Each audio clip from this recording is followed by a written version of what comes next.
Well, lately we've been hearing a lot about the debt ceiling in the news. And to give you some basics, the federal government actually reached this legal debt ceiling about 4 or 5 months ago. And since then, what it's been doing is been borrowing or stealing money from other government funds in order to operate. So in about a week, the government will run out of tricks to keep it operating. If the debt ceiling is not raised by then, the government basically has to balance its budget. That's right. That's it. As much as politicians and the media wants to try to convince you that the world will come to an end if that this debt ceiling is not raised, it is simply not true. The federal debt ceiling is basically it sets a limit to how much the federal government can borrow. In other words, it places an upper limit on its national debt.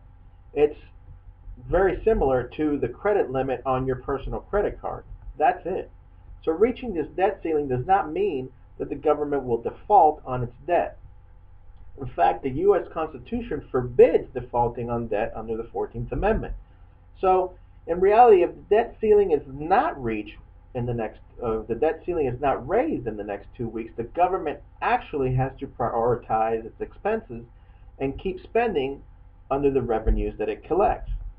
So, in reality, what does this mean to you? Well, as an investor and a retiree, I understand it's only natural that we fear life's uncertainties and want to try to make plans in hopes that this gives us the best power to control our future. And it's also natural to feel frustrated sometimes.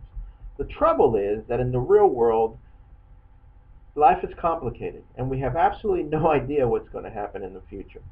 It's unrealistic to think that we can plan for every single contingency.